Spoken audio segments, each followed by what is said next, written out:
kapatid sa Panginoon, sa Kingdom Nation, sa buong sanlibutan, at sa lahat ng aking mga kababayan dito sa ating bansang Pilipinas at mga OFWs na sa ibayong dagat. Magandang araw po sa inyong lahat. Ako po ay merong mensaheng ipaabot ngayon sa mga nangyayari sa ating bansa at nangyayari po sa akin, sa KOJC, at sa lahat ng mga pangyayaring itong hindi natin inaasahan na ito'y mangyayari ngayon sa ating bansa. Hindi ko po inaasahan na aabot sa ganito ang mga pangyayaring ito, na aabot ako sa ganitong klaseng panahon na ang mismong umuusig sa akin ay ang aking sariling bansang Pilipinas. Mga kaibigan at mga kababayan, ito po ang aking kinakaharap ngayon. Paliwanag ko po sa inyo, ako po ay hindi nagtatago sa kasong ito dahil ako po ay may kasalanan. Hindi po. Ako ay umiiwas dahil pinoprotektahan ko po ang aking sarili. Bakit ko pinoprotektahan ang aking sarili?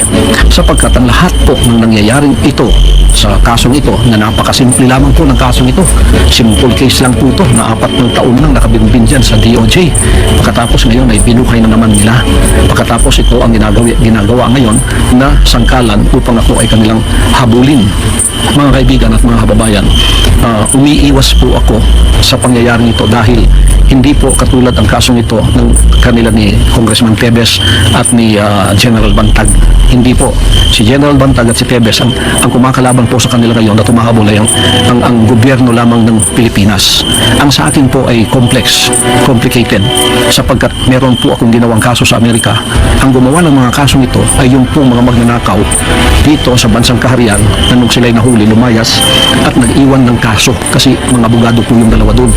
Pagkatapos iniwan nilang kasong ito na ginamit nila itong alias Amanda para ako po ay magkaroon ng kaso dito, at dinamay pa yung 5 kong kasamahan na puro inosente. Pagkatapos po, pupunta sila ng bansang Amerika, ay gumawa na naman po ng kaso doon. Pagkatapos pinaniwalaan naman sila ng bansang puti, sapagkat meron din siguro silang interes sa akin at sa paglago ng bansang kaharian sa Amerika, kaya nagkasundot, nagkasabwat sila, kaya nagkaroon po kami ng kaso sa Amerika. Hindi po namin gawa yun, gawa po nila yun. Pagkatapos nito, hinarap po namin ang kasong yun sa Amerika, 43 counts, kumuha kami ng 22 abogado doon at hinarap ang kasong yun na meron akong sagot ang lahat ng kanilang mga inakusa sa amin. Naghihintay na lang kami ng panahon kung kailan yun ang trial mangyayari. At tagkatatlong taon na nilang pinopospon. At least ngayon po November 5 matutuloy na. Kaya sila po ay wala ng ingay doon sa Amerika sapagkat ito ay naharap na po ng aking mga abogado.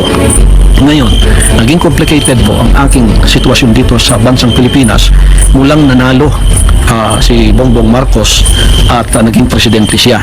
Nang pumunta siya ng bansang Amerika, nagbago na po ang ihip ng hangin kasi nung bumalik siya rito, kaibigan na niya ang bansang puting Amerika, kaibigan na po niya ang bansang ito at inopen na niya ang Pilipinas, kaya nagkaroon tayo ng mga Amerikanong marami dito. Nandiyan na yung EDCA at hindi lamang po yun na naging open, pati po ako, ang kaso ko ay naging complicated dahil isinama na po sa sitwasyon na mga puting yan ay naririto at ako po ay hiningi na nila sa kamay ng rehimeng Marcos. Kaya noong December 21 o 22, nagkasundo na po yung dalawang yan, ang rehimeng Marcos, si Marcos mismo at ang FBI at CIA, nagkasundo na po na ako'y ibigay sa kanilang kamay, ibigay ni Marcos ako sa kamay ng mga puti, at mula noon under surveillance na po ako dito sa aking sariling bansa. Diyan sa aking mga compound meron ng mga drones araw at gabi, gawa po ng mga puti yun. Pagkatapos po naghanda kami kasi ayaw po nila ang tinatawag na extradition, kasi may extradition treaty tayo. Yun ang legal na paraan para ako ay humarap sa kaso doon sa Amerika using my constitutional rights. Ayaw nilang dumaan doon sa prosesong yon na legal sapagkat magiging matagal daw. Ngayon, mga kaibigan at mga kababayan, bakit po ako ay under surveillance ng mga puti?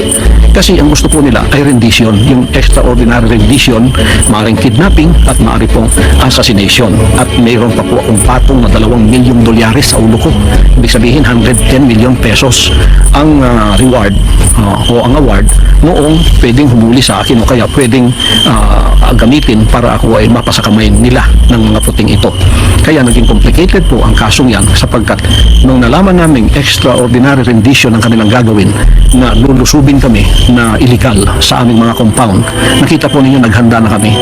Araw at gabi ay meron po kaming paghahandang ginagawa na anumang oras na kami lusubin illegally, kami po itatayo sa aming mga paa, tatayo at ipagtatanggol namin ang aming sarili at ang aming mga propriedad na gusto nilang lusubin at gusto nilang by force, papasok po sila upang gumawa ng extraordinary rendition. Yan po ay pinatotohanan noong February nung dumating yung 4 kong abogado dito at sinabing ganun nga ang kasunduan nitong rehimeng Marcos at ng mga puting ito na FBI o kaya CIA. Kaya po kami naghanda sa compound namin sa Tamayong, compound sa Davao, compound kahit saan. May mga drones po. Drones yun ng mga puti na nagsusurveillance sa amin.